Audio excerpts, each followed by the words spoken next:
Cher Connor here. Thanks for checking into my channel. I'm here in the Blue Ridge Mountains, north of Asheville, North Carolina, sharing with you a few words, few reflections on the life we're all living here today in America. The topics may vary, but a lot of the individual topics actually all do connect in some way to how we live together in this society as we go through these profound, profound changes. Today's topic is about respect. Respect. I thought it was a simple word until I got involved in a Facebook post conversation, if you call it that, this week.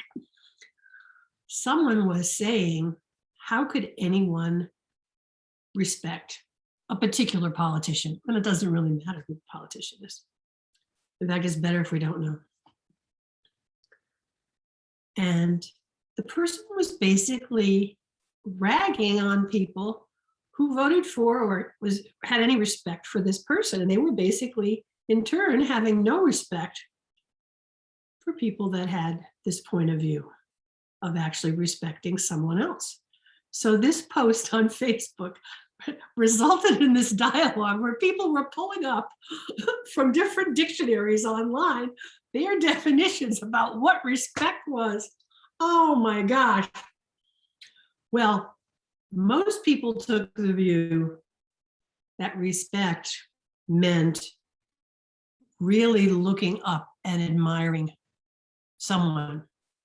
And that was, in my view, that was somewhat of a narrow definition. I was the minority, though, in this conversation, because I thought respect meant something a little bit broader, which was I respect the dignity and the humanity of each person, whether or not I agree or disagree with their points of view, whether I think they're smarter or dumber or more effective or funnier, doesn't matter.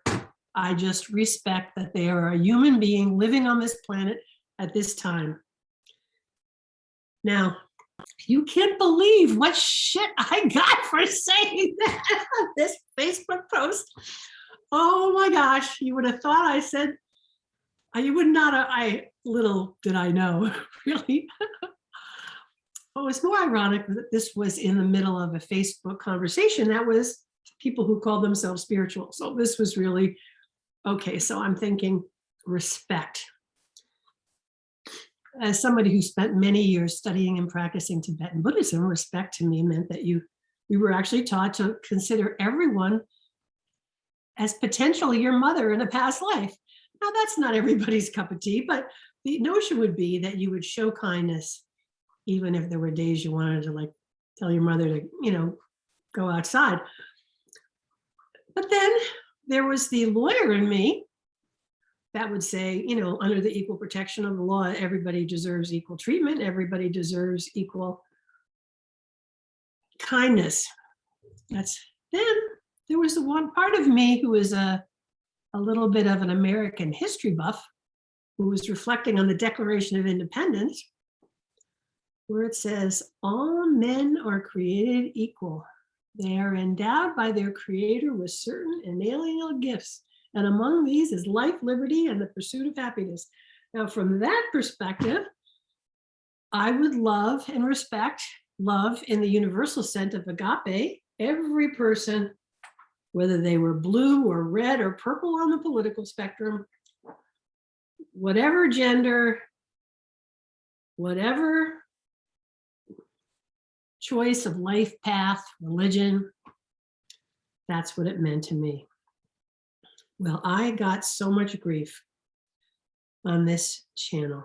And then I thought, okay,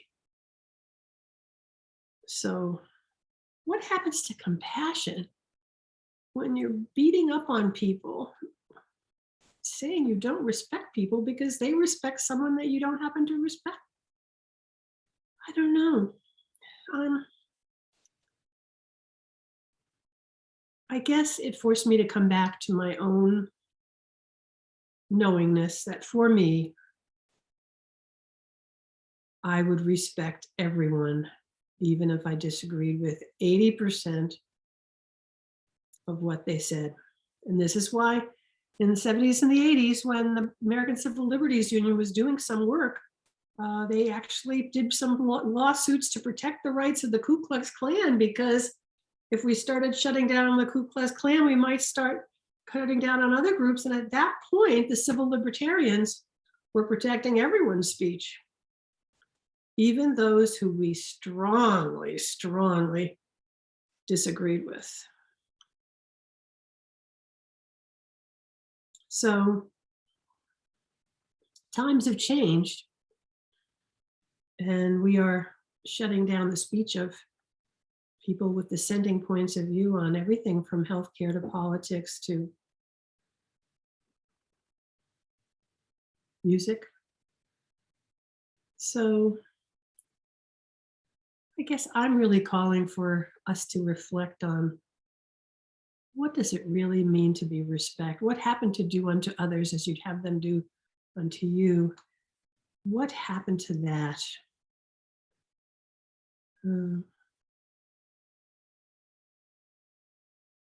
Very important for our democracy.